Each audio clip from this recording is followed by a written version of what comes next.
பச்சைமா மலைபோல் மேனி பவழவாய் கமலச் செங்கண் அச்சுதா அமரரே ஆயிரதம் கொழுந்தே என்னும் இச்சுவை தவிர யான்போய் இந்திரலோகம் ஆழும் அச்சுவை பெரிதும் வேண்டேன் அரங்கமான அருளானே என்று ஆழ்வார்கள் பாடிய கண்ணன்.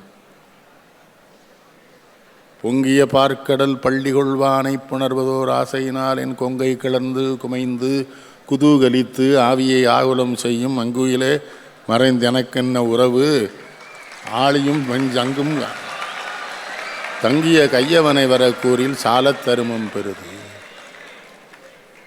கூட்டிலிருந்து கிழி எப்போதும் கோவிந்தா கோவிந்தா என்று அலரும். இப்படி இத்தனை பேரும் பாடி போற்றிய கண்ணனுக்கும் கண்ணன் மனைவிக்கும் பெருமை சேர்க்கிற நாள்தான் தீபாவளி திருநாள்.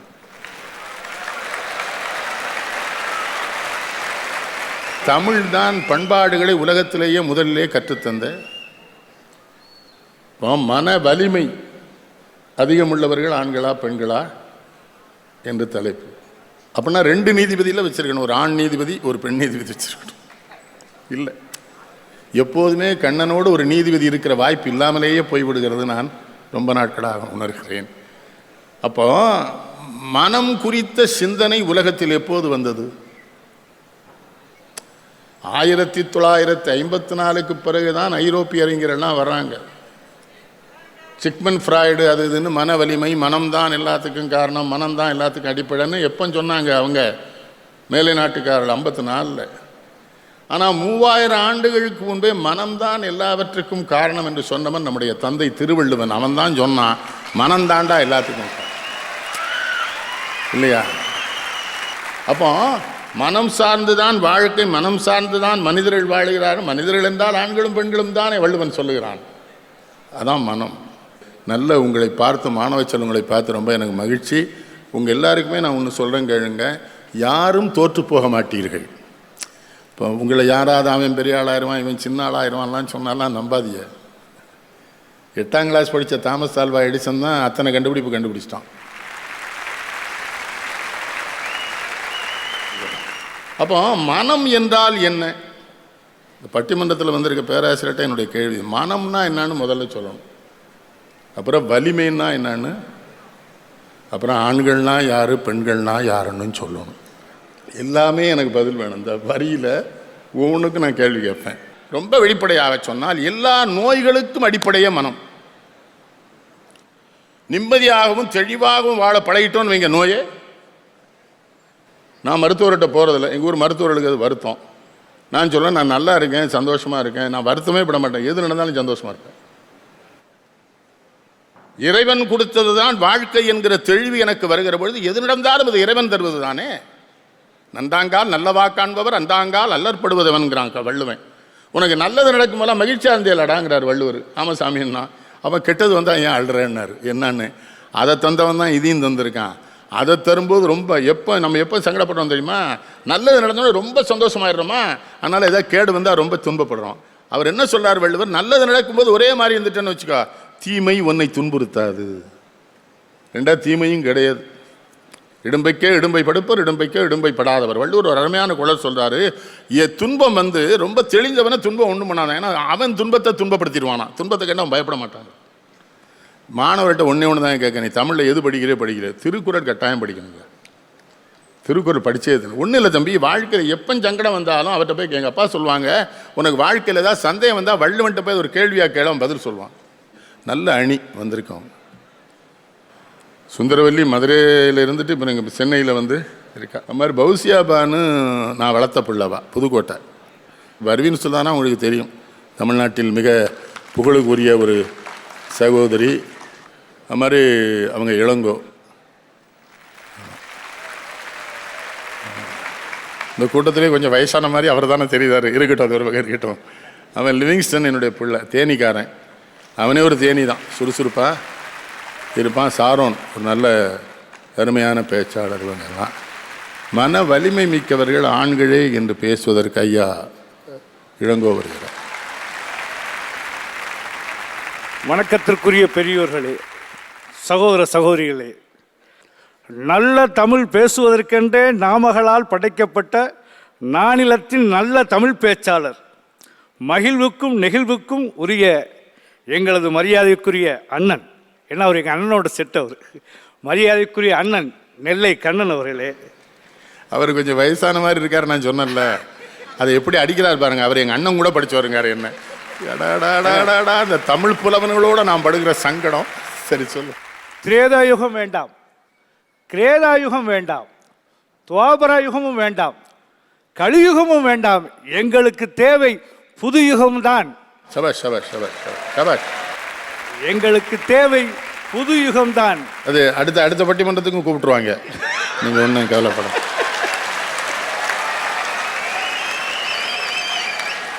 மதுரைக்காரவங்களே இப்படித்தான், அவங்க எல்லாமே சரியாக தான் செய்வாங்க. கொஞ்சம் குசும்பு அதிகம். யாரிடம் குறையில்லை, யாரிடம் தவறில்லை, வாழ்வது ஒரு முறை, வாழ்த்தட்டும் தலைமுறை என்று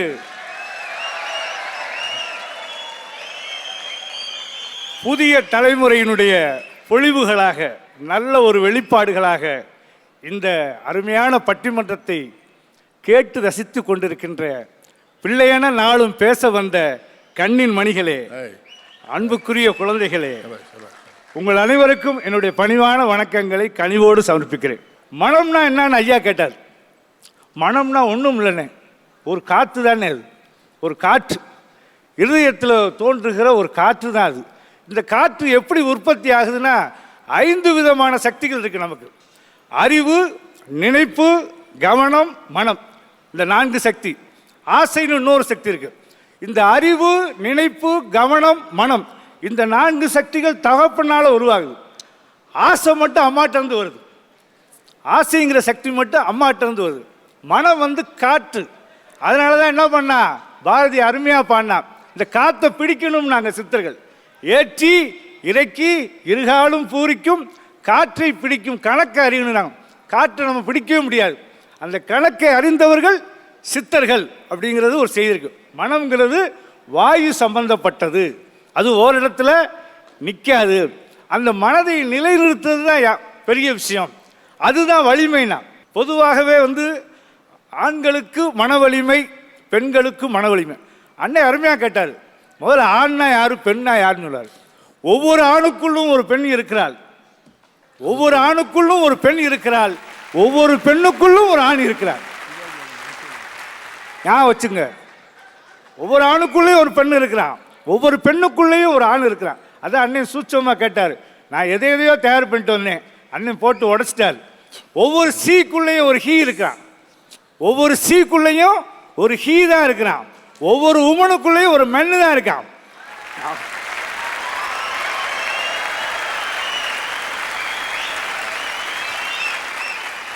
நடுவர் அவர்களே, தீர்ப்பை சொல்லிடலாம்னு நினைக்கிறேன். எப்பா அவர் சொல்ற அர்த்தம் வேறடா கண்ணு, நீ பூரா வேற கணக்கில் சத்தம் போடுவோம் வயசுக்கு தக்கன.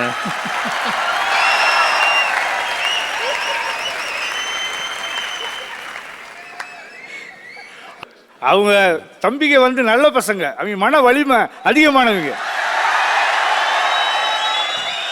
அவன் அண்ணன் ஆரம்பிக்கும் போது சொன்னாங்க, அந்த கொடுக்கும் குணம் அப்படிங்கிறத பற்றி ஆரம்பித்தாங்க.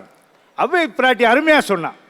சித்திரமும் கைப்பழக்கம், செந்தமிழும் நாப்பழக்கம், வைத்ததொரு கல்வி அது மனப்பழக்கம், சொல்லுங்க, நித்தம் நடையும் நடைப்பழக்கம், கொடையும் தயையும் பிறவி குணம் சொன்னான். அப்போ கொடுக்கறது வந்து பிறவி குணம்னு வச்சுட்டாங்க. அது இயல்பான குணமாக இருக்கும், அது ஆணுக்கும் பெண்ணுக்கும் சொந்தமானதில்லை. ஆனால் கடையேழு வள்ளல்கள்னு வச்சுருக்காங்க, கடையேழு வள்ளிகள்னு யாராவது வச்சுருக்காங்களா? இன்னொன்று நடுவர் அவர்களே, அண்ணன் உங்கள்கிட்ட தான் சொல்லணும், 18 சித்தர்கள்னு வச்சுருக்காங்க, 18 சித்திகள் இருக்காங்களா? இல்லைங்க, கொஞ்சம் நீங்க, அது உங்க சித்தப்பா சாமர்த்தியம்.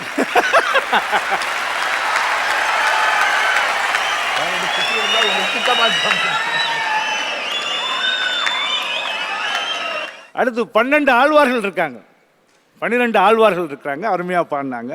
63 நாயன்மார்கள் இருந்திருக்காங்க, ஒரே ஒரு அம்மா தான் கூட இருந்தாங்க. அப்படி பார்த்தாலும் வெகுஜன பெரும்பான்மைன்னு பார்த்தாலும் இங்கிட்டு பார்த்தீங்கன்னா ஆண் மக்கள் தான் ரொம்ப. அந்த அம்மா யாரு? காரைக்கிழமையார். சரி, 12 ஆழ்வார்களில் ஒரே ஒரு ஆழ்வார் இருந்தாள்ல பெண்ணு, ஆண்டாள். ஒரு சின்ன கேள்வி கேட்கேன். அவங்க 2 பேரும் சிறுபான்மைங்கிறீங்கல்ல, அவங்க சிறுபான்மையா? காரைக்கால் அம்மையார் சிவனுக்கே அம்மாவானாள், தாயானாள். ஆண்டாள் பெருமாளுக்காய் மனைவியானாள். தனித்தனியா இருந்தா அவ்வளவுதான் அவ்வளவு பெரிய ஆளையா இருக்கா. மத்தவன் பூரா சும்மா வந்திருக்கான் ஆம்பளை. நம்ம பார்த்து ஏற்றி வச்சுதானே, நம்ம பார்த்து ஏற்றி வச்சிருக்காரு. வச்சுக்கிடுங்க. இதோட இன்னொரு அதிசயமான விஷயம், புத்தர் புத்த மதத்தை ஸ்தாபிக்கிறாரு. பெரிய பார்க்குறவங்கள பூரா பிக்குகளாக உருவாக்குறாரு. நல்ல மனுஷங்களே அவரை பார்த்தவன் பூரா பிக்குவாக போயிட்டான். ஆனால் இவங்க என்ன பண்ணிட்டாங்க, புத்தரோட சிற்றனை என்ன பண்ணிட்டாங்க, நானும் இந்த சங்கத்தில் சேரணும்டா. முதல்ல இந்த பிரபஞ்சத்திலே சங்கம் வச்சு சாதுக்களை சம்ரட்சணம் பண்ணவர் புத்தர் தான். ஏன்னா அப்படி ஆரம்பித்தான்னு தெரியல, இப்போ அது வேறு மாதிரி போய்கிட்டு இருக்கு. அப்போ புத்தரோட சிற்றனை என்ன பண்ணுறாங்க, நானும் இந்த சங்கத்தில் சேரணுங்கிறப்ப புத்தர் ரொம்ப மறுக்கிறாரு. வேணாமாங்கிறார். ஏய், நீ செஞ்ச அவ்வளவு யோகா அபியாசத்தையும் நான் செய்வேன், உன்னுடைய வலிமையெல்லாம் நானும் செய்வேன். உங்கள் புத்த சங்கம் என்ன சொல்லுதோ அந்த வலிமைகளை பூரா நானும் செஞ்சு காமிச்சிட்டேன்னா நீ என்னை ஏற்றுக்கிடுவாங்கிறாரு. அந்த அம்மா கேட்குறாங்க. அப்போ புத்தர் அதுக்கு மௌனமாக தான் இருந்திருக்காரு. இந்த அம்மா வம்பு பண்ணி இந்த அம்மா திருப்பி சங்கத்தில் சேர்றாங்க. அனுமதித்த பிறகு சொன்னாராம் புத்தர், இது ஒரு 2000 ஆண்டுகள் நீடிக்கும் என்று நினைத்தேன், ஆனால் நீ வந்ததுனால இது ஒரு 1500 ஆண்டு குறைஞ்சிரும்னாராம். ஒரு 500 வருஷம் குறைஞ்சிரும். ஏன்னா ஒரு பெண்ணு நுழைஞ்சிட்டானா ஒரு ஸ்தாபனம் அவ்வளவு தூரம் ஸ்தாபனமாக செயல்பட முடியாது. அதனால் ஸ்தாபனம்ங்கிற ஒரு விஷயம் பெண்களுக்கு ஒரு பொருந்தாத ஒரு விஷயம். அந்த மன வலிமை அவர்களுக்கு கிடையாது. ஒன்று, மன வலிமை அதிகம் உள்ளவர்கள் ஆண்கள் தான் என்று நான் சொல்ல மாட்டேன். ஆண்களுக்குத்தான் அதிக வாய்ப்பு இருக்கிறது. அவர்களுக்குத்தான் இயற்கையிலேயே அந்த சுவாபம், அந்த சுயம் இருக்கிறது என்பதால் மன வலிமை அதிகம் உள்ளவர்கள் ஆண்களே என்று கூறி வாய்ப்புக்கு நன்றி பாராட்டி அமைகிறேன். நன்றி, வணக்கம். நன்றிற்குரிய நண்பர். ரொம்ப பெண்களை ஐயாவுக்கு ரொம்ப கோபம் இருக்கு போல தெரியுது பெண்கள்கிட்ட. அதனால் நான் அந்த பட்டிமன்ற தலைப்பு நான் கொடுத்தது பெண்கள் ரொம்ப குறைபடுத்த அல்ல, அவர்களையும் வலிமைப்படுத்த.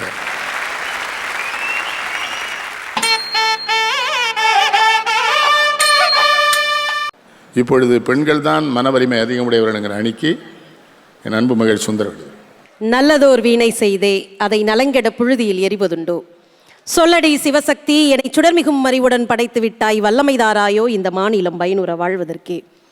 நிறைய கேட்டாரு, பெண்கள் இப்படிலாம் அப்படின்னு ரொம்ப எவ்வளோ மட்டம் தட்ட முடியுமோ அவ்வளோ தட்டினாரு. நான் கேட்குறேங்க, வீட்டை விட்டு உங்கள் வீட்டு மனைவி ஒரு 4 நாள் வீட்டுக்கு வெளியே போயிட்டு ஊருக்கு போயிட்டு வரட்டும், வீடு கிடக்கிற கடை தெரியாது ஏங்க? போட்டு இருக்கிற கைலி பூரா வட்டமாக வீட்டுக்குள்ளே கிடக்கும். விளக்க போட்டிருந்த இடத்துல பாத்திரம் நாரி போய் கிடக்கும், வாசல்ல குப்பையும் கூழமா கிடக்கும். ஒரு வீட்டை கூட பராமரிக்க கிடையாது உங்களுக்கு. வலிமையை பத்தி பேசிட்டீங்க பேச்சு.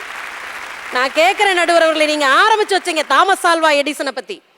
ஒரு 8ஆம் வகுப்பு படிச்சுட்டு இருக்கும் போது தாமஸ் ஆல்வா எடிசனுடைய ஆசிரியர் ஒரு கடிதத்தை எழுதி அந்த குழந்தை கையில கொடுத்து அம்மாட்ட கொடுப்பானாங்க.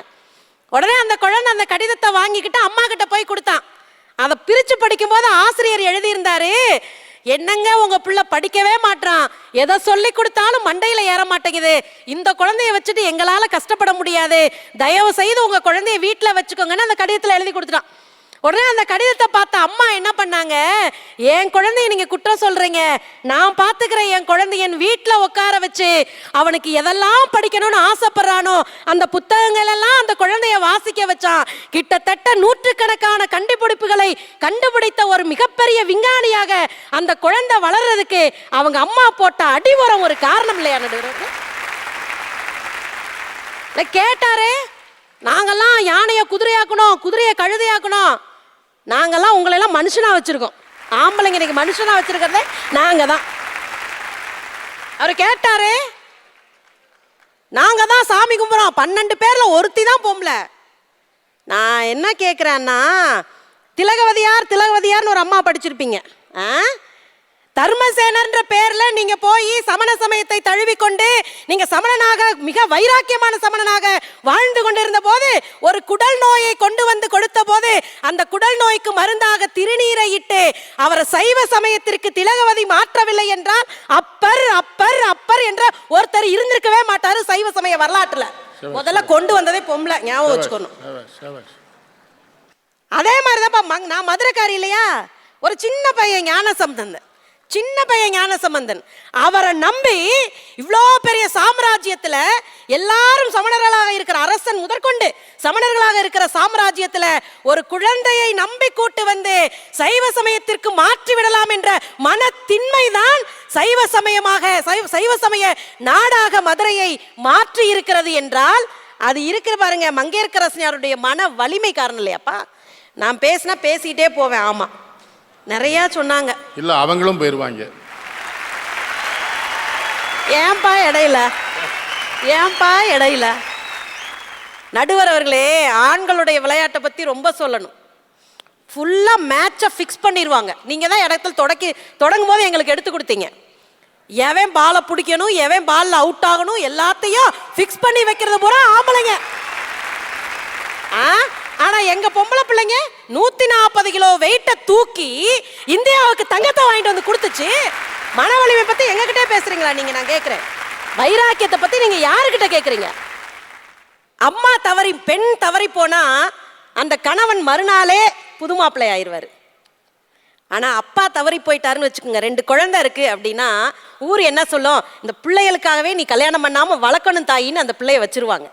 அந்த குழந்தைய காட்டியே கல்யாணம் பண்ணிட்டு இருக்கிற அப்பா மனவலிமையானரா, அந்த குழந்தைக்காகவே தன்னுடைய வாழ்க்கையை அர்ப்பணிக்கிற அம்மா மனவலிமையானவரா?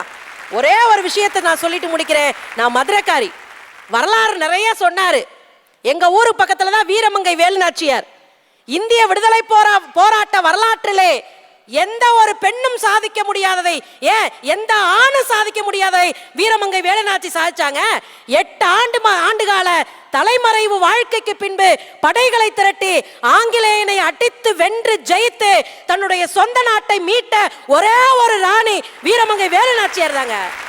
நான் கேட்கிறேன் நடுவர் அவர்களே, யாரும் செய்ய முடியாததை ஒரு பெண் செய்ய முடியும் என்றால் அவளுக்கு இருக்கிற மன வலிமை அசாத்தியமானதுங்க. நீங்க என்ன நினைக்கிறீங்க? பட்டுப்பூச்சி கூட்டு இந்த பக்கம் இருக்கு நடுவர் அவர்களே. ஒரு சாதாரணமா சிலந்தி பூச்சி கூடு இருக்கிறது. சிலந்து பூச்சி பட்டுப்பூச்சியை பார்த்து கேலி செய்ததா? என்ன பட்டுப்பூச்சி, எவ்வளவு நேரம் தான் நீ கூடு கட்டுவ, நீ கட்டி முடிக்க மாட்டியா, நீ சோம்பேறியா என்று கேட்டதா?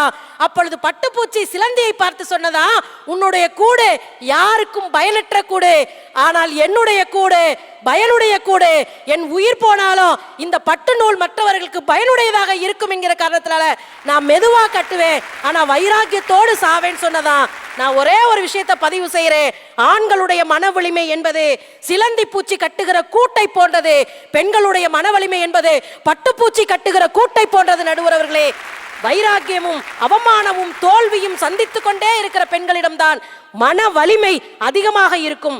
எனவே பெண்களுக்குத்தான் மன வலிமை அதிகமாக இருக்கும் என்கிற தீர்ப்பை எங்களுடைய அப்பா எங்கள் பக்கம் தருவார் என்ற மிகுந்த நம்பிக்கையோடு விடைபெறுகிறேன். நன்றி, வணக்கம்.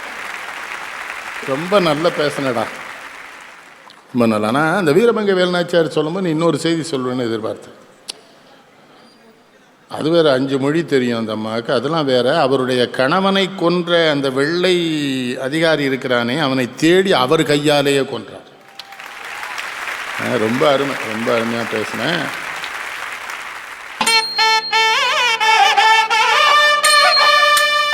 அடுத்த ஆண்களை என்கிற அன்னைக்கு லிவிங்ஸ்டன். வள்ளுவனை பற்றி பேசுகின்ற பொழுது வள்ளுவனாகவும், கம்பனை பற்றி பேசுகின்ற பொழுது கம்பனாகவும், பாரதியை பற்றி பேசுகின்ற பொழுது பாரதியாகவும், அரசியலை பற்றி பேசுகின்ற பொழுது சாணக்கியனாகவும், சங்க காலத்து இலக்கியத்தை பற்றி பேசுகின்ற பொழுது மன்னனாகவும், இந்த காலத்து காதலை பற்றி பேசுகின்ற பொழுது கண்ணனாகவும் இந்த மேடையிலே அமர்ந்திருக்கக்கூடிய எங்கள் ஐயா தமிழ்கடல் அவர்களுக்கும், மேடையிலே அமர்ந்திருக்கக்கூடிய சக பேச்சாளர் அவர்களுக்கும், எவ்வளவு அடித்தாலும் அந்த அடியெல்லாம் தாங்கிட்டு பதிலுக்கு சிரிப்பை மட்டுமே கொடுக்கக்கூடிய எனது ஆண் சிங்கங்களுக்கும் சகோதரிகளுக்கும்,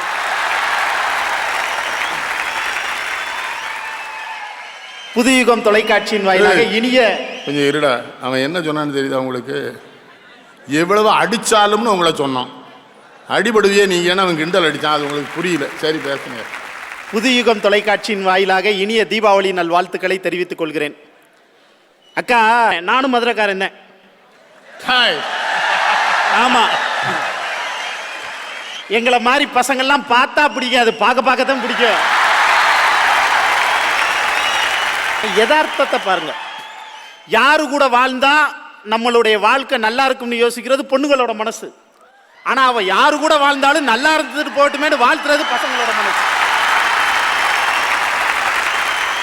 அவன் கைதட்டுறதே ஒத்துக்கிறான். அவன் காதலிக்கிற எந்த பொண்ணு அவனை கல்யாணம் பண்ணதானே அவ்வளோ வரைக்கும் தெரிஞ்சிருக்கு. அதான் கைதட்டு ஒத்துக்கிறான். எல்லாரும் நாங்கள் வாழ்த்திடுவோம் கொடுக்கணும்.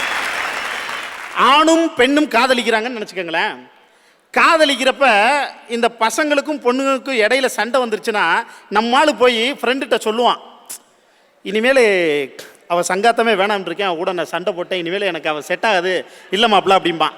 பக்கத்தில் இருக்க நம்மால் சொல்லுவான், விட்ரா மச்சான் ஏதோ தங்கச்சி தெரியாமல் கோவத்தில் பேசியிருக்கும்பான்.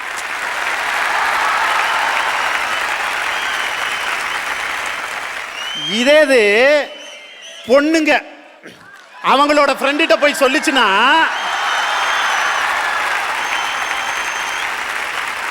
பொண்ணுங்க அவங்களோட ஃப்ரெண்டுகிட்ட போய் சொல்லிச்சுன்னா, நான் அப்பயே சொன்னேன் அந்த பொறுக்கி பையில நம்பாதானே.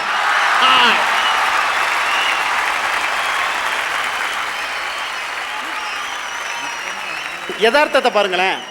இந்த மிஸ்டு கால் கொடுக்கறதோட பொம்பளை பிள்ளைய வேலை முடிஞ்சிருச்சு.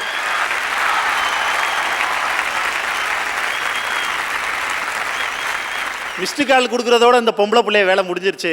ஆனால் டாப் அப் பண்ணுறதுக்கு கையில் பணம் இருந்தாலும் இல்லாட்டினாலும் மனசெல்லாம் ரீசார்ஜ்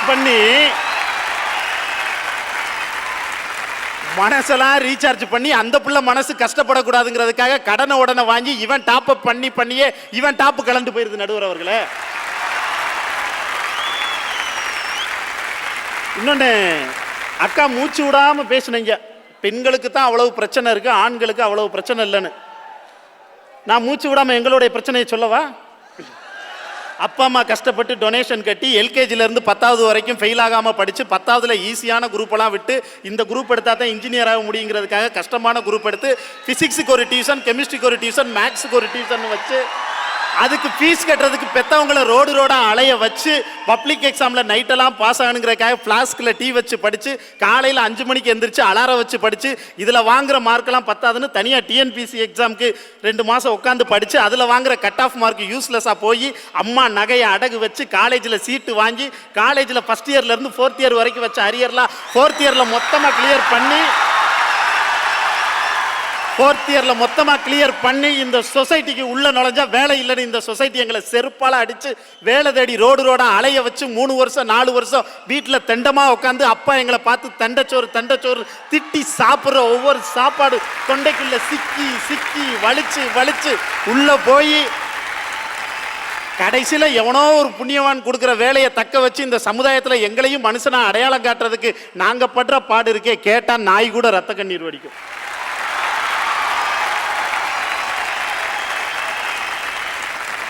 ஏல இது சினிமா வசனமா? சண்டாள பேல அப்பா பார்க்காத படம்லாம் நீ பார். என்னுடைய தகப்பனாருக்கு ஒரே ஒரு சிறிய வேண்டுகோள். எங்க அப்பா ஒரு புத்தகம் எழுதியிருக்காரு, காதல் செய்யாதவர்கள் மீது கல்லெறியுங்கள் என்று. ஆமா, ஆனா எங்க அப்பாட்ட இன்னொரு பணிவான வேண்டுகோள், காதல் செய்யாதவர்கள் மீது கல்லெறியுங்கள்னு நூல் வெளியிட்டீங்க, காயப்படுத்துபவர்கள் மீதும் கல்லெறியுங்கள்னு ஒரு புத்தகம் வெளியிட்டீங்கன்னா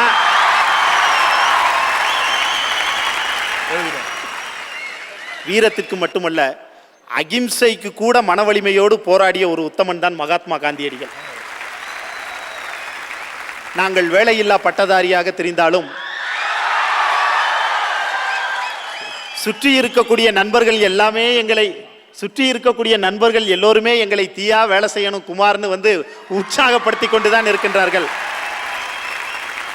தலை மீது இடியே விழுந்தாலும் நாங்கள் கலங்குவதில்லை. காரணம், நாங்கள் என்றைக்குமே நீங்கள் என்னதான் திட்டினாலும் நாங்கள் என்றைக்குமே கலங்க போவதில்லை. காரணம், நீங்கள் எங்கள் அப்பா. அதையும் தாண்டி இங்கு அமர்ந்திருப்போர் சங்கம் சாதாரண சங்கம் இல்லை, வருத்தப்படாத வாலிபர் சங்கம். வாய்ப்புக்கு நன்றி.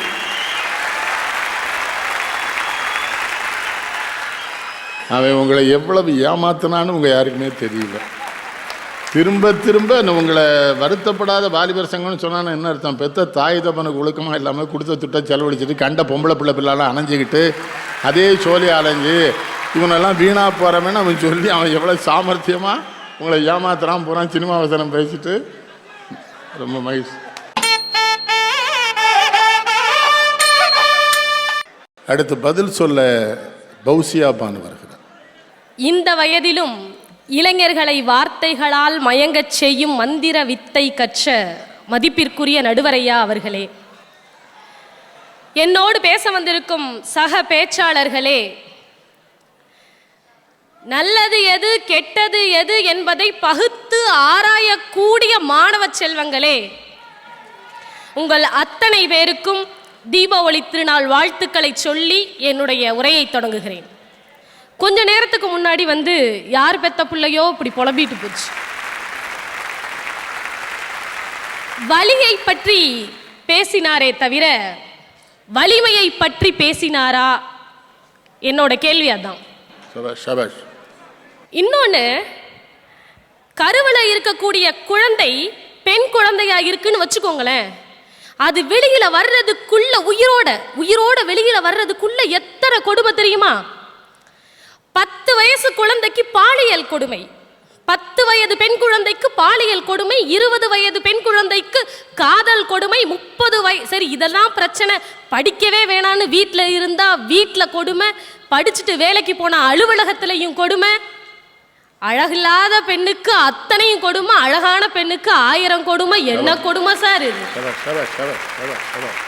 எங்க போனாலும் துரத்தி அடிக்கிறீங்களே. உண்மையில் ஆண்கள் பலவீனமானவர்கள். எங்களோடு நேருக்கு நேர் நின்று அவர்களால் போரிட வலு இல்லாத காரணத்தினால் தான் எங்களை அடக்கி வைத்திருக்கிறார்கள். எந்த தண்ணிக்கு இங்க வலிமை அதிகமா இருக்கும்? அணை போட்டு தடுக்கின்ற தண்ணீருக்குத்தானே வலிமை அதிகம். சிந்தித்து பாருங்கள். மனம்னா என்னன்னு கேட்டீங்க. நான் தமிழ் படித்தவள் இல்லை, கணிதம் படித்தவள். 10 வயதில் ஒரு குழந்தையிடம் மனம் என்று கேட்டால் அது அம்மா என்று சொல்லுகிறது. 20 வயதில் ஒரு பெண்ணிடமோ ஒரு ஆணிடமோ மனம் என்று கேட்டால் அது காதல் என்று சொல்லுகிறது. 30 வயதில் பெண்ணிடம் கேட்டால் அது குடும்பம் என்கிறது, ஆணிடம் கேட்டால் பணம் என்கிறது. எப்படி சுற்றி பார்த்தாலும் மனம் என்றால் எனக்கு அன்பு என்று தான் வருகிறது. கூட்டி குறைச்சு கணக்கு போட்டு பாருங்க, எல்லாமே சரியா இருக்கும். இன்னொரு செய்திங்கய்யா, வலிமைனா என்னன்னு கேட்டீங்க. என்னோட அறிவுக்கு எட்டிய வரை சொல்லுகிறேன், வலிமை என்பது தாக்குவதில் இல்லை, அது தாங்குவதில் இருக்கிறது. ஒரு களம் இருக்கு, போட்டியாளரா ஒரு ஆண் பங்கேற்கிறான். அவன் வெல்ல வேண்டியது எதிர்த்து ஆட வேண்டிய ஆளை மட்டும்தான். ஆனால் ஒரு பெண் இறங்கினான்னா சுற்றி இருக்கக்கூடிய பார்வையாளர்களின் கண்களையும் வெல்லணுங்க. யோசிச்சு பாருங்க, ஒரு தடைகளை தாண்டி நாங்க இங்க நிக்கிறோங்கிறது எவ்வளவு பெரிய, அதுதான் வலிமை, அதுதான் மன வலிமை. ஒரு குழந்தை பிறக்குது பாத்தீங்களா, குழந்தையை பத்தி சொன்னீங்க. ஒரு குழந்தை பிறக்குது, அந்த வலி ஒரு ஆணுக்கு ஏற்பட்டால் அவன் கோமா நிலைக்கு போயிடுவான்னு அறிவியல் சொல்லுதுங்கய்யா. ஆனால் ஒவ்வொரு பெண்ணும் அதை இயல்பாக கடக்கிறாள். யார் மன வலிமை உடையவர்கள்? இன்னொரு செய்தி நான் சொல்றேன், கேட்டுக்கோங்க. பகத்சிங் இப்படியெல்லாம் ஊட்டப்பட்டு வளர்த்த ஒரு சிறுவன் விடுதலைக்காக போரிடுறான். இனிப்பு தூக்கு மேடையில முன்னாடி கேட்கிறாங்க, உனக்கு என்ன வேணும்னு கேட்கிறாங்க. பகத்சிங் கிட்ட ரசகுல்லா கொடுங்கன்னு கேட்கிறான். இறப்பை கூட இனிப்பை கேட்டு வரவேற்றவன். அந்த இடத்துல இருந்திருக்கோம் நம்ம. யோசிச்சு பாருங்க. அவனுடைய தாய் கிட்ட சொல்றாங்க, ஒரு மனு போடுங்கம்மா, மரண தண்டனை குறையும்ன்றாங்க. அப்படியெல்லாம் கஷ்டப்பட்டு வளர்த்து அந்த அன்னை சொல்றா பாருங்க, என்ன சொல்லியிருக்கணும்? சரி போடுறேன் சொல்லல. மன வலிமை. என்னுடைய மகன் சுதந்திரத்திற்காக போராடியவன், ஒரு மனு போட்டு அவனுடைய மரணத்தை நான் கலங்கப்படுத்த மாட்டேன்னு சொன்னாங்க. அது மன வலிமை. என்ன பேசுறீங்க நீங்க? எத்தனையோ ஆண்கள். ஒரு சின்ன கவிதை ஒன்று படிச்ச உடனே எனக்கு மனசை உறுத்துச்சுங்க. நானும் என்னுடைய அம்மாவும் தம்பியும் பீடி சுற்றுகிறோம், என்னுடைய தந்தை ஊர் சுற்றுவதால்னு சொன்னேன். அலுவலகத்திலையா இருக்கட்டும், வீட்லையா இருக்கட்டும், குடும்ப சுமையா இருக்கட்டும், பொருளாதாரமா இருக்கட்டும், எல்லாத்தையும் தாங்கிக் கொள்ளுகிறவள் பெண். இன்னொரு செய்தி நான் இங்க சொல்லணும்னு ஆசைப்படுறேங்கய்யா. ஒரு அரசருக்கு சேவல் சண்டைனா ரொம்ப பிடிக்கும். அவர் என்ன பண்றாரு, ஒரு சேவலை எடுத்துட்டு வர்றாரு. வாங்கிட்டு வர்றாரு. அது ரொம்ப போர்க்குணம் கொண்ட சேவலா இருக்குன்னு சொல்லி வாங்கிட்டு வர்றாரு. அதை வளர்ப்பதற்கென்றே ஒரு ராஜகுரு இருக்கிறாரு. அவர்கிட்ட கொண்டு போய் கொடுத்து, இந்த சேவலை நீங்க நல்லா வளருங்க அப்படின்னு சொல்றாரு. அதாவது போருக்கு, அந்த சண்டைக்கு தயாராகிற மாதிரி, சேவல் சண்டைக்கு தயாராகிற மாதிரி வளருங்கன்னு சொல்றாரு. 1 மாசம் கழிச்சு அரசர் அந்த சேவலை பார்க்கறாரு. அது தான் பக்கத்துல வர்றவங்களை எல்லாம் இறக்கையால அடிச்சு விரட்டுச்சு. மன்னனுக்கு ஒரே சந்தோஷம். உடனே நம்ம இது சேவல் சண்டைக்கு அறிவிச்சிடலாம். ராஜகுரு சொல்றாரு, இல்லைங்க, இன்னும் கொஞ்சம் நாள் ஆகணும். 2வது தடவையும் மன்னர் போய் பார்க்கறாரு. அந்த சேவல் என்ன பண்ணிருக்கு, போற வர்ற சேவலையெல்லாம் கூப்பிட்டுருக்கு சண்டைக்கு. இவருக்கு ஒரே சந்தோஷம், ஆஹா நம்ம சேவல் தயாராகிடுச்சு அப்படின்றாரு. உடனே அப்பவும் ராஜகுரு சொல்றாரு, இல்லைங்க, இன்னும் கொஞ்சம் நாள் ஆகணும்னு சொல்றாரு. 3வது முறையாக அரசர் பார்க்கிறார். அந்த சேவல் அமைதியாக படுத்திருக்கிறது. இவருக்கு ஒரே கோவம். நான் அப்பவே சொன்னேன்ல, இப்ப பாருங்க அது இப்படி ஆயிடுச்சு, இப்ப என்ன பண்றது?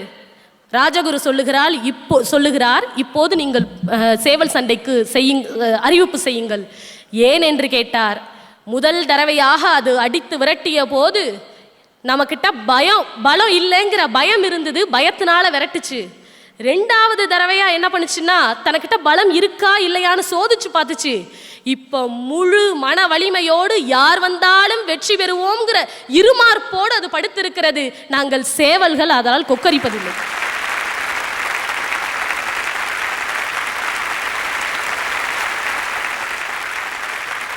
எப்படி பார்த்தாலும் பெண் ஒரு குடும்பத்தை தாங்கி நிறுத்துகின்ற மன வலிமை பெற்றவள் தான்.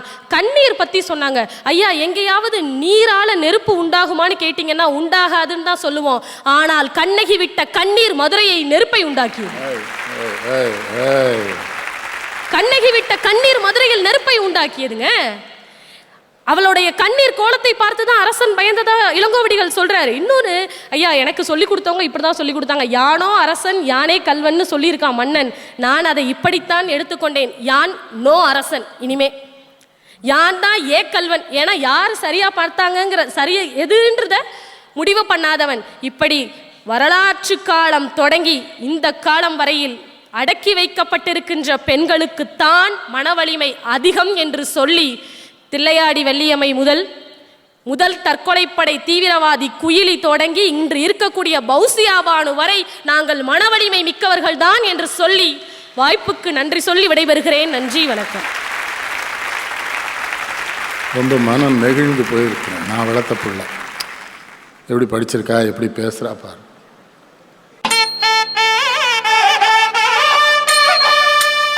அடுத்து வருகிறார் முனைவர் சாரோன்.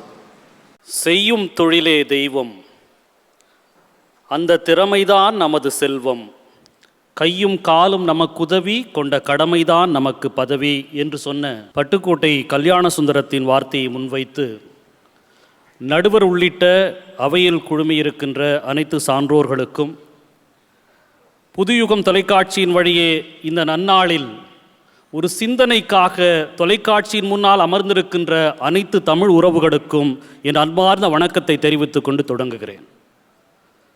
நடுவர் அவர்களே, இந்த பட்டிமன்றம் என்பது பொதுவாக 2 ஆட்களுக்கு நடுவில் நடக்கின்ற ஒரு போட்டியாக நான் கருதவில்லை. 2 சிந்தனைக்கு நடுவில் நடக்கின்ற ஒரு போட்டி. யார் ஒருவரும் தோர்த்துவிட வேண்டும் என்பதல்ல, வலிமை குன்றி இருப்பவர்களை வலிமைப்படுத்துவதற்காக வழங்கப்படுகிற தீர்ப்பு தானே ஒழிய யாரையும் தோல்வியடைய வைப்பதற்கு அல்ல.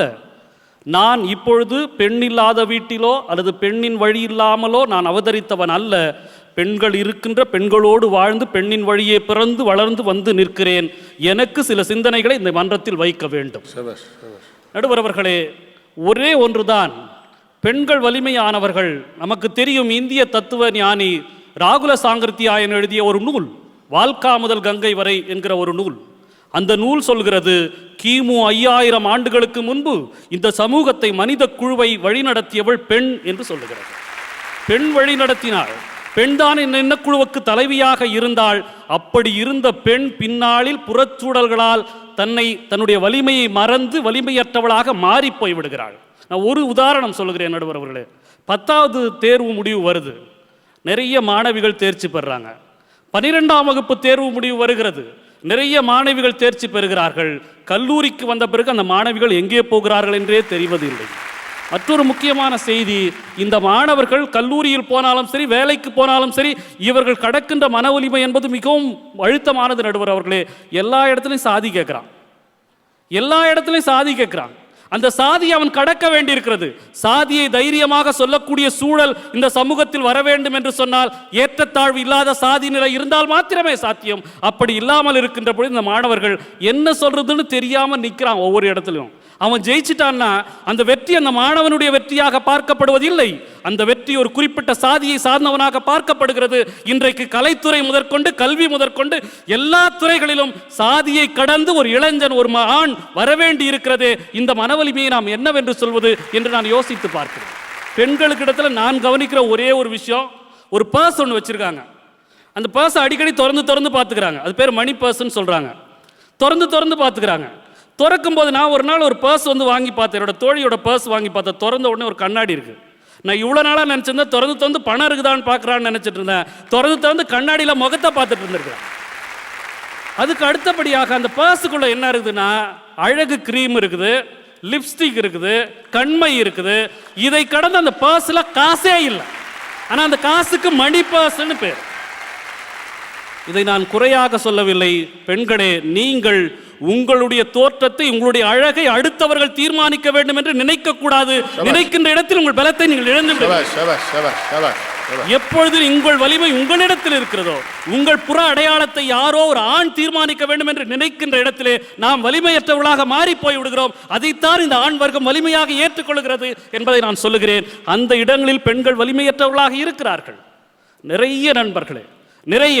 நான் 2 உதாரணத்தை மாத்திரம் இங்கே சொல்லி முடிக்க விரும்புகிறேன். இந்தியாவின் மூலமாக இந்தியாவின் சிந்தனை உலகம் முழுக்க போனதற்கு 2 ஆளுமைகள் அடையாளம். ஒன்று காந்தி, மற்றொன்று அம்பேத்கர். காந்தியின் வரலாற்றையும் அம்பேத்கரின் வரலாற்றையும் நீங்கள் எடுத்து படித்து பாருங்கள்.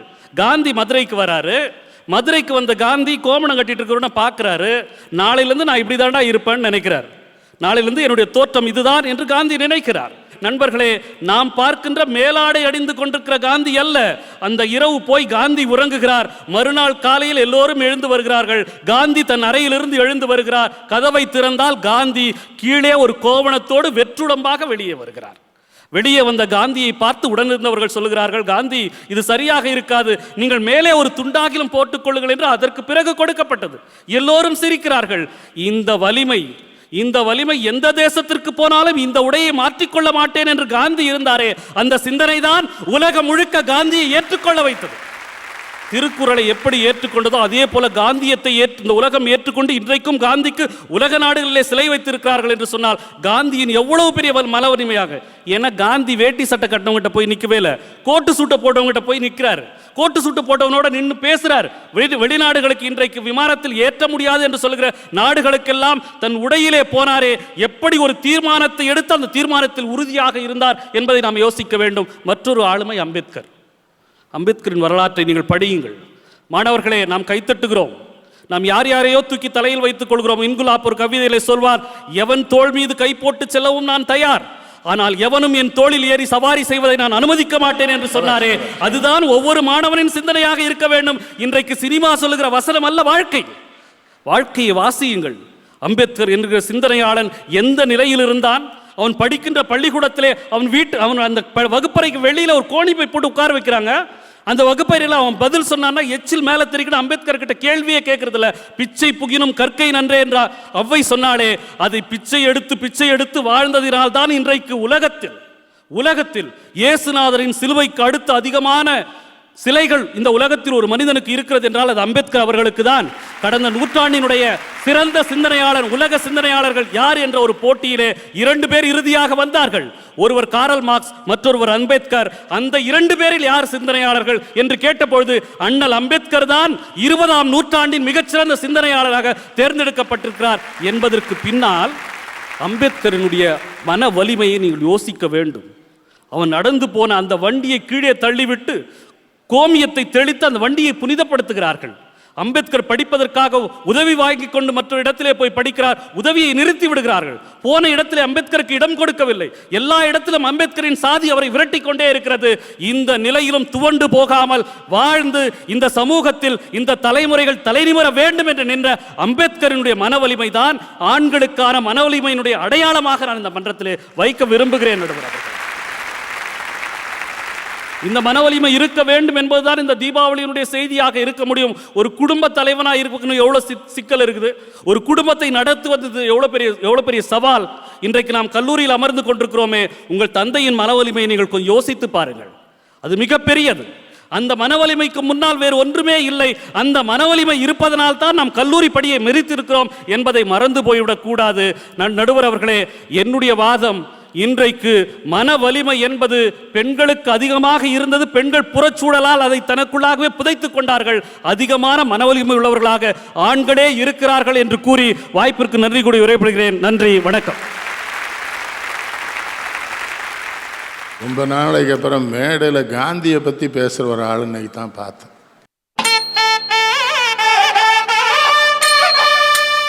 பர்வீன் சுல்தானா செய்க தவம். நெஞ்சே தவம் செய்தால் எய்த விரும்பியதையெல்லாம் எய்தலாம். அன்பில் சிறந்த தவம் இல்லை. வையத்தில் அன்புடையோர் இன்புற்று வாழ்தல் இயல்பு எனும் மகாகவி பாரதியின் வார்த்தைகளை முன்வைத்து மானமும் அறிவும் உணர்வும் மிக்க நடுவர் அவர்களே, பாங்கறிந்து மேடையேறி இருக்கும் பேச்சாளர்களே, கனிவுடன் கூடிய கண்டிப்பான புன்னகையுடன் அமர்ந்திருக்கும் ஆசிரியர்களே, இந்த நிகழ்ச்சியை உலகமெல்லாம் இருக்கும் புது யுகம் சார்ந்த தமிழ் உறவுகளே, என் உயிரினும் இனிய மாணவ கண்மணிகளே, உங்கள் அத்துணை பேரையும் இந்த நல்ல நேரத்தில் வணங்கி மகிழ்கிறேன். எதிரணியில் 3 பேர் பேசினார்கள். மூன்றாவதாக பேசியவர் சரியான திசையை நோக்கி இந்த தலைப்பை அழைத்து சென்றிருப்பதாக நான் கருதுகிறேன். அவர் சொன்னார், பெண்களுக்கு மன வலிமை குறைந்திருக்கிறது, அதற்கு புறச்சூழல்கள் காரணமாக இருக்கின்றன என்று சொன்னார். பிறகு அவர் அந்த ஆண்கள் எப்படியெல்லாம் மன வலிமை பெற்றிருக்கிறார்கள் என்று சொல்வதற்கு ஒரு உதாரணத்தையும், பெண்கள் மன வலிமை இழப்பதற்கு ஒரு உதாரணத்தையும் வைத்தார். அவர் ஆண்கள் மன வலிமை கொள்வதற்கு ஜாதியம் என்கின்ற ஒன்றை சொன்னார். பெண்கள் மனவலிமை இழந்த இடத்தை அழகியல் உணர்வு, தான் அழகாக இருக்க வேண்டும் என்கின்ற அந்த நிலைப்பாட்டை சொன்னார். நான் இது இரண்டையும் ஆண் பெண் என்கின்ற பேதமில்லாத பொது பிரச்சனையாகத்தான் பார்க்கிறேன். ஜாதிய சிக்கல் என்பது ஆணுக்கு மட்டும் உரியதான ஒரு சிக்கலாக என்னால் கொள்ள முடியவில்லை. அது பெண்ணையும் சார்ந்துதான் செயல்படுகிறது. அதேபோல் இந்த மணிப்பர்ஸை தந்து முகத்தை பார்த்துக்கிற பொம்பளை பிள்ளைங்களை பற்றி கவலைப்பட்டார்ல, உடம்பெல்லாம் ஃபேர் அண்ட் லவ்லியை பூசிக்கிற பசங்களை பற்றி ஏன் அவர் பேசலைங்கிறது தான் எனக்கு வருத்தமே. ஓ, ஆண்களுக்கு பிரச்சனை இல்லையா அப்படின்னா உண்மையா சொல்றேங்க, பொம்பளை பிள்ளைங்களை காட்டிலும் ஆண்களுக்கு பிரச்சனை அதிகம் தான். ஆனா ஏன் நாங்க பொம்பளை பிள்ளைங்களை பத்தி பேசுறோம் தெரியுமா? அவங்களுக்கு இவங்களை விட பிரச்சனை குறைவு. ஆனா இவங்களுக்கு பிரச்சனைகளுக்கான தீர்வு இந்த சமூகத்தில் உண்டு. இந்த குழந்தைகளுக்கான, இந்த பெண்களுக்கான பிரச்சனைக்கான தீர்வு இனிமேல் தான் கண்டுபிடிக்கப்பட வேண்டும். அதனால் தான் நாங்கள் இந்த குழந்தைகள், பெண் குழந்தைகளை பற்றிய பிரச்சனைகளை பேசிக் கொண்டிருக்கும். இதையும் மீறி நான் ஒரு விஷயத்தை சொல்றேன். பெண்களுக்கு மன வலிமை அதிகம் என்று ஏன் சொல்ல வந்திருக்கிறோம் தெரியுமா? மாவோவை படித்துக் கொண்டிருந்தேன். மாவோ இப்படி பேசுகிறான், ஆணுக்கு ஒரு பிரச்சனைனா பெண்ணுக்கு 2 பிரச்சனை, ஆணுக்கு 2 பிரச்சனைனா பொண்ணுக்கு 3 பிரச்சனை, ஆணுக்கு 3 பிரச்சனைனா பொண்ணுக்கு 4 பிரச்சனை. ஆணுக்கு எவ்வளவு பிரச்சனை இருந்தாலும் அதிலிருந்து பொண்ணுக்கு ஒரு பிரச்சனை அதிகம்தான். அந்த பிரச்சனைக்கு பேரு ஆண் என்று அவன் சொல்கிறான். இதை கடந்து வர்றதுக்கு என்ன பாடுபட வேண்டி இருக்கு தெரியுமா? மன வலிமையை உண்மையிலே கொண்டிருக்கின்றவர்கள் யார்? நிறுவனம் சார்ந்தவர்களால் இயங்க முடியாதுன்னு எப்படி சார் சொன்னீங்க நீங்க? குடும்பம் என்கின்ற நிறுவனம் என்பது உங்களுக்கு நிறுவனமாக தெரியவில்லையா? குடும்பம் என்கின்ற நிறுவனத்தை தூக்கி நிறுத்துவது யார்? ஒரு பெண் தான். பெண் இல்லை என்றால் குடும்பம் என்கின்ற நிறுவனம் செல்லா காசு ஆகிவிடும் என்பதற்காகத்தானே பெண்ணை முதன்மையில் வைக்கிறார்கள். ஒரு நிறுவனத்திற்கான முதன்மை பொருளாக நிலம் இருக்கிறது என்றால் அந்த நிலத்தை சார்ந்தவளாக பெண் தான் இருக்கிறாள். பெண் தான் முதன்மையானவளாக இருக்கிறாள்.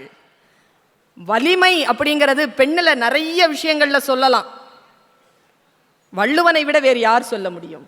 வள்ளுவன் சொல்லிட்டாயா தீர்ப்பு. பெண்ணின் பெருந்தக்க யாவுள கற்பெனும் திண்மை உண்டாக பெறின் என்று சொன்னான். திண்மை என்பதுதான் வலிமை, திண்மை என்பது வல்லமை. பெண்ணுக்கு வலிமை உண்டு, பெண்ணுக்கு வல்லமை உண்டு. வல்லமையும் மன வலிமையும் பெற்ற பெண்ணுக்கு நிகராக இந்த பூலோகத்தில் எதையும் சொல்லிவிட முடியாது என்று பேசுகிறான். பெண்ணின் பெருந்தக்க யாவுளை என்று அவன் தலை நிமிர்ந்து நிற்கின்ற பொழுது பெண் எனக்கு மகா சொரூபியாக விஸ்வரூபம் எடுக்கின்ற ஆதி பராசக்தியாக தெரிகிறாள். ஆனா நீங்க ஒரு வலிமை கொண்ட மரம் அப்படின்னு சொல்லலாம்.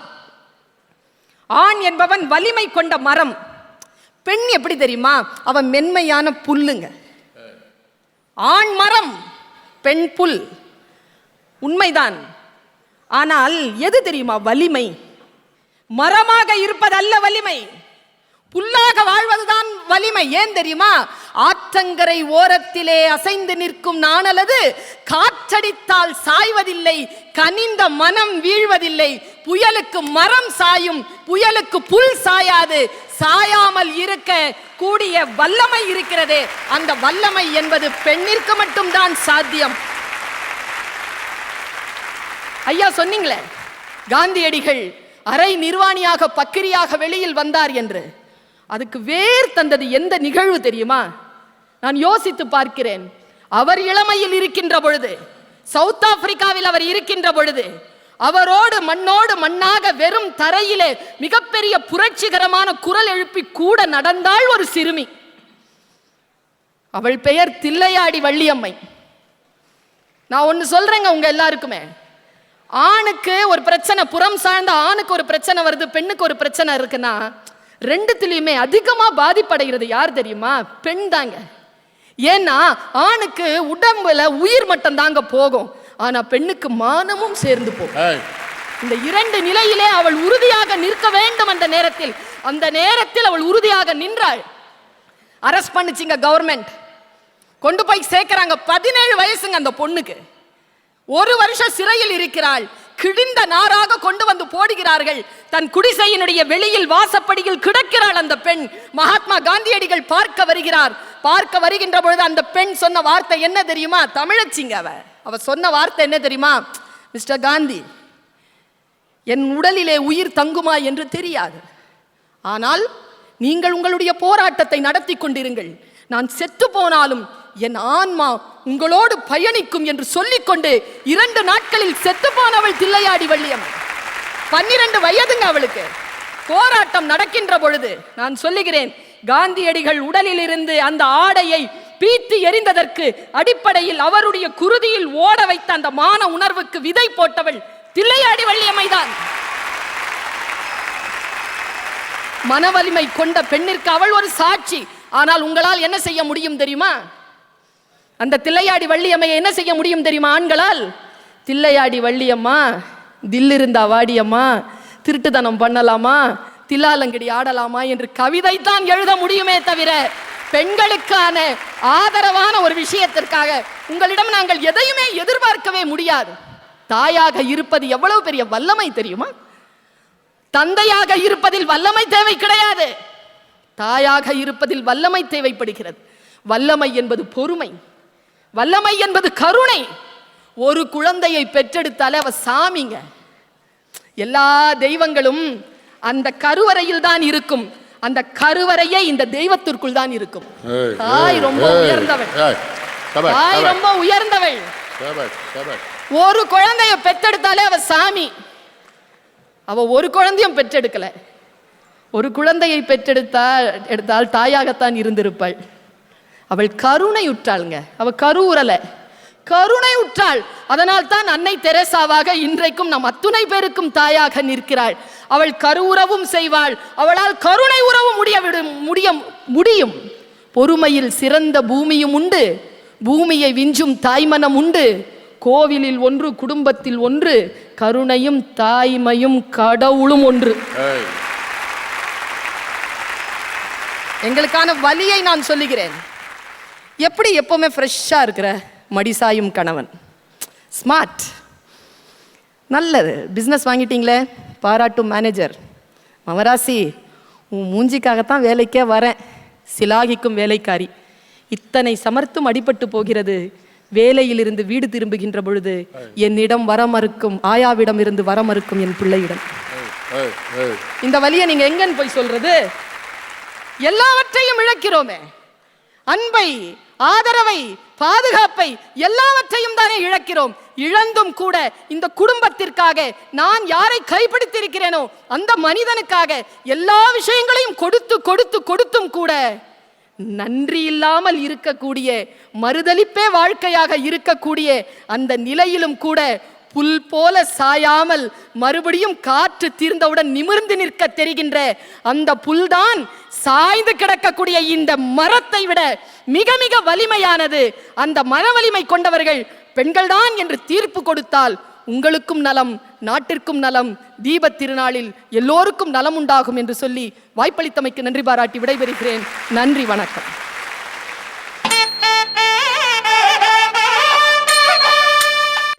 ஒண்ணுமே வேண்டாம், வலிமை எப்போ வேணும்னு சிந்திப்போமே. யாருக்கு வலிமை இருக்குங்கிறத விட வலிமை எப்போ வேணும்.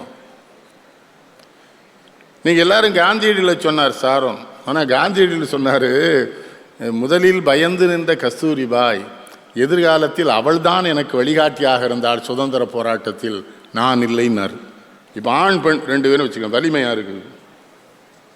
இப்போ இவங்க என்ன சொல்கிறாங்க, எங்களுக்கு தான் வலிமை ரொம்ப இருக்குது வைக்கலாம்னு சொன்னாங்க. வெளியே போய் பல காரியங்கள் பார்க்குறிய, வைக்கிறிய, வைக்கிறிய, படிக்கிறிய, அப்படிலாம் பல கணக்கு வச்சு சொல்கிறிய. ஆனால் இதுக்கு அத்தனை ஆதாரமும் அத்தனை பலமும் வீட்டுக்குள்ளே ஐயா இருக்குது. ஏறுபோல் பீடு நடைன்னா எங்கள் அப்பன். புகழ் புரிந்த இல்லில் ஒரு கிள்ளை இகழ்வார் முனியன், அவனை விட எவன் அறிஞன் இருக்கான். அவன் என்ன சொல்கிறான் தெரியுமா, எல்லாம் வீட்டில் பொம்பளை ரொம்ப நல்லவளா, கெட்டிக்காரியா, அறிவுடையவளா, ஆற்றல் உள்ளதா, நேர்மையானா ஒரு பொம்பளை வீட்டுக்குள்ளே இருந்தால் வச்சுக்கிறான், அப்போ தாண்டா நீ ஊருக்குள்ளே தலை நிமிர்ந்து நடக்க முடியுங்க. அப்போ ஆம்பளையா வெளியே நடக்கிறதுக்கே யார் துணைங்கிறான் வள்ளுவன்? பொம்பளை இல்லைன்னா நீ வெளியே தைரியமாக நடக்க முடியாது. சொல்கிறவன் எங்கள் அப்பன், நான் இல்லை. அப்போ யார் வலிமை உடையவர்கள்? நீங்கள் வெளியே போகிறீங்கல்ல, ரொம்ப ஆரோக்கியமான உடம்பு கிடம்புங்கல்ல, என்னைக்கா சமைச்சிருக்கீங்களா? அவ தானே பண்ணுதா? அது இன்னொரு அநியாயம் பாருங்க, இவனும் டாக்டரு அவளும் டாக்டரு, அவட்ட 50 லட்ச ரூபா வாங்கிட்டானே. இது ஆம்பளை பலவீனம் தானே அது. இல்லை நீ எம்டி, அந்த பிள்ளையும் எம்டி, உனக்கு என்ன 50 லட்ச ரூபா வரதட்சணாவே அது கொடுக்கணும்? அவள் டாக்டராக இருந்தாலும் இவனுக்கு சமைக்கணும்னா நியாயமா? யார் வலிமையாக இருக்காங்க? ரொம்ப அருமையாக சொல்லிச்சு பர்வீனு, இந்த அன்பு இருக்குல்ல, அதுதான் வலிமை. வெள்ளைக்காரன் அடிக்க வந்தே மாதரம் சொல்லிட்டு தாங்கியிருக்கானா, அது காந்தி சொல்லி கொடுத்தோம். நான் காந்திக்கு சொல்லி கொடுத்த தில்லையாடி வள்ளியம்மை காந்தி சொல்றாரு, நான் இத்தனை பெரிய வீரன் என்று உலகத்தால் போற்றப்படுகிறேன் என்றால், இந்த தேசம் என்னை தந்தை என்று அழைக்கிறது என்றால், அத்தனை பெருமையும் தமிழர்களுக்கும் தமிழினத்துக்கும் தமிழினத்திலே பிறந்த தில்லையாடி வள்ளியம்மைக்கும் தான் பொருந்துமே ஒழிய எனக்கு அல்லன்னர். அவர் தான் சொன்னார், திருக்குறளை வடநாட்டவர்கள் படித்து விட்டார்கள் என்றால், தமிழை வடநாட்டவர்கள் படித்து விட்டார்கள் என்றால், தேசிய ஒருமைப்பாட்டில் இன்றைக்குமே இந்தியா அழிந்து போகாதுன்னார். நம்ம அப்படிலாம் சொன்னவங்கள தான் சுற்றுவோமே. என்ன சொல்லுது? இப்போ நம்ம சில அண்ணாச்சி காந்தி மாதிரிங்க, எதுக்கு இவனையும் சுற்ற வேண்டியதான், அயோக்கியத்தில் வச்சிருக்கப்படாது. யாரை விட்டீங்க நீங்கள்? நபிகள் நாயத்தை எத்தனை அசிங்கப்படுத்தினீங்க நீங்கள்? இயேசுநாதரை சிலுவையில் தான் அடிச்சிங்க. நாவுக்கரசரை சுண்ணாம்பு கலவசல் தானே தூக்கி போட்டீங்க. நல்லது சொல்ல வந்தவனை எவனை மதிச்சு எவனை சரியாக வச்சிங்க? ஆனால் அத்தனை பேருக்கும் பின்னால் பெண்கள் இருந்தவர்களை காப்பாரு. திலகவதி இல்லைன்னா நாவுக்கரசர் ஏது? நான் சொல்லுது புரியுதா? திருநீலகண்ட நாயனாருக்கு அவர் மனைவி தான் காணும். ஒன்று உங்களுக்கு புரிய மாட்டுங்க. ஆண்கள் வெளியிலே காட்டப்படுகிறீர்கள், நீங்கள் வெளியே காட்டப்பட வேண்டும் என்பதற்காக அவர்கள் வீட்டில் பாடுபடுகிறார்கள். நீங்கள் காட்டப்பட்டு பெருமைகளெல்லாம் சம்பாதிக்கிற பொழுது அவளுக்கு மகிழ்ச்சியாக இருக்கிறது, நான் என் கணவனுக்கு சரியான துணைவியாக வாழ்ந்திருக்கிறேன் என்று அவள் கருதுகிறாள். யாராவது ஒரு நாளைக்கு வீட்டுக்காரி இட்லி செஞ்சதை பாராட்டிருக்கீங்களா? இட்லி ரொம்ப நல்லா சொல்லவே மாட்டான், இதெல்லாம் ஒரு இட்லி எங்கள் அம்மா செய்யணும். எங்கள் ஊரில் ஒரு பிள்ளை என்ன சொல்லிட்டா, அவங்க அம்மாட்ட போய் சாப்பிட்டுட்டா. அவள் செத்து 10 வருஷம் ஆச்சு. அவங்க அம்மா இந்த பேர் சொன்னா என்ன சாக சொல்கிறான், ஒன்றைங்களா சாக சொன்னான்னு பிறகு எங்கள் அம்மாட்ட போய் சாப்பிடுங்களா பிறகு நீ தருது. அந்த பிள்ளைய நோண்டிகிட்டே இருந்தேன்னா என்னையா பெண் செய்த எந்த வேலையாவது நீங்கள் பாராட்டிருக்கீங்களா? ஆம்பளை நம்ம நாட்டில், மற்ற நாட்டிலலாம் வேறு, மற்ற நாட்டில் வெள்ளைக்காரன்லாம் அவனே கூட வந்து சமையல் பண்ணுவான், சமையல் பண்ணி கொடுப்பான், காய் வெட்டி கொடுப்பான். நீ ஒரு தோசையை திருப்பி போட்டால் 7 கண்டமும் வந்துடுமாடா. அதில் தோசை முடிச்சு ஒரு தோசையை திருப்பு, சரியா இருக்குமாடா? நான் என்ன சொல்கிறேன், இது ஒரு பெரிய முட்டாள்தனத்தை இந்த நாட்டில் விதைச்சிட்டாங்க எல்லாரும் சேர்ந்து. கல்பனாத்தத்தை பற்றி இந்த பையங்கள் எத்தனை பேருக்கு தெரியும்? இரவோட இரவா சிட்டகாங்க ஆயுதக்குள்ளே அந்த பிள்ளைய துரத்திட்டே போகிறாங்க. அது ஒரு குளத்துக்குள்ளே தாமரை தண்டை வச்சுட்டு 2 நாள் வந்துடும். இரவு தப்பி போய் ஒரு தாழ்த்தப்பட்ட குலத்து பெண் வீட்டில் பரனில் ஒழிக்க வச்சுருக்க. அந்த தாழ்த்தப்பட்ட குலத்து பெண் வீட்டுக்குள்ளே வெள்ளைக்காரன் வர்றான். இந்த பேனட்னு ஒரு துப்பாக்கி இருக்கும், தொட்டில் கிடக்க குழந்தை மார்பில் வச்சுட்டு கேட்குறான், அவன் எங்கே இருக்கா சொல்லுங்க, வரலன்னு. அந்த பிள்ளைக்கு இவங்களை யாருனே தெரியாது, இந்த கிராமத்து பெண்ணுக்கு. பட் இவங்க யாரும் நம்ம நாட்டுக்கு பாடுபடுறவங்க. நெஞ்சில் குத்தி தூக்கிட்டான் அந்த குழந்தை. அந்த தாழ்த்தப்பட்ட பெண் வாயே திறக்கல, எங்கே இருக்கான்னு. கல்பனாத்தத்து சொல்றா, என்னை பாராட்டாதீர்கள், என்ன நடக்கிறது என்று தெரியாமலேயே தன் குழந்தையை பறிகொடுத்தாலே அந்த தாழ்த்தப்பட்ட குலத்து தாய் அவளால் தான் இந்திய விடுதலை வந்ததே ஒழிய கல்பனாத்தத்தால் வரவில்லை என்று சொல்லுங்கள்னு யாரு கல்பனாத்தத்தை வருத்தப்பட்ட எத்தனை பேர் செத்துருக்காண்டாங்க இந்த நாட்டில்? பெண்கள் எத்தனை பேர் அதில் தெரியுமா? ரெண்டையும் யோசிப்போம், இந்த பக்கமும் யோசிப்போம், அந்த பக்கமும் யோசிப்போம். நீங்கள் வலிமை உடையவர்கள் தான். ஆனால் எங்கள் ஐயம் பாரதி சொன்னால் வலிமை தருவது தாய்மொழி பாலடாங்க. உங்களுக்கு வலிமை தந்தது யாரு? பெண்கள் தான். ஆனாலும் அவர்கள் வலிமையுடையவர்கள் தான். அதில் சாரோன்னு சொன்னார், 11ஆம் 12ஆம் கிளாஸுக்குள்ளே பொம்பளை பிள்ளைகள் பாஸ் பண்ண மாட்டேங்க. அதுவும் சமூக குடும்ப சாரோன் வீடுகளில் 12 ஆனோடனே பொம்பளை பிள்ளை படிக்க போகாதன்னு நிறுத்திடுறா. அது பொம்பளை பிள்ளை அதுக்கு மேலேயும் அதே மாதிரி விட்டாங்கன்னு வைங்க, அவங்களாம் முதல்ல வருவாங்க. ஆகவே இந்த தீபாவளி திருநாள் பட்டிமன்றத்தின் தீர்ப்பு, ஆண்களும் வலிமையுடையவர்கள் தான், பெண்களும் வலிமையுடையவர்கள் தான். ஆனால் ஆண்களையும் வலிமையடைய செய்கிற பெரும் பொறுப்பை தங்கள் கையிலே வைத்துக்கொண்டு அவர்களை வலிமையுடன் வைத்திருக்கிற பெண்களே என்று தீர்ப்பு சொல்லுகிறேன். நன்றி, வணக்கம்.